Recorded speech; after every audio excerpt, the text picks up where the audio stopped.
Hello mga ka-everyone! Today is December 24 at ayan guys, so bumisita nga pala ako dito sa aking friend na si Sir Ray Bernardo. At ito nga pala ang nadatnan ko sa kanilang kusina. Magse-celebrate sila mamaya ng kanilang Noche Buena. Okay, so ito yung mga pagkain na niluto ni Sir Ray. Ito yung fried chicken. Okay, napakasarap. Tapos meron din siyang pancit. Yes, super delicious yan. At meron din siyang pa-fruit. Okay, so sa fruits na yan guys is syempre kaagapay niya ang red wine. Okay, so eto.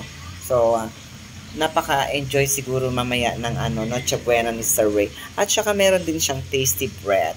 And of course, meron pa silang nakabalot pa na pagkain na hindi pa nabuksan. At ayan. So, ayan, titingnan natin yung iba pang pagkain na niluto ni Sir Ray. Okay, so ayan, ito yung niluluto niya. Okay, so napakasarap nito for sure mga ka-everyone. Mag-e-enjoy talaga sila mamaya sa kanilang Noche Buena dito sa pamamahan ni Sir Ray. Kaya, meron pa pala. Okay, so hindi pa nila. Ito yung mga sweets. Okay, so with matching cake pa yan guys. So, kailangan natin i-serve ang sweet sa ating hapag, sa ating mesa. Kasi, bongga daw talaga pag may pagkain na mga matatamis sa bahay sa Noche Buena. Okay, so, ayan. Ito naman, ewan ko kung totoo ba yan.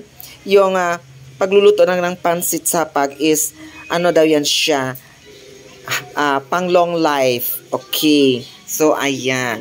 So, mga ka-everyone, sa lahat ng nanonood ng aking vlog, Merry Christmas and a Happy New Year. Sana po, masaya, maganda ang ating Christmas. Okay, maraming salamat po.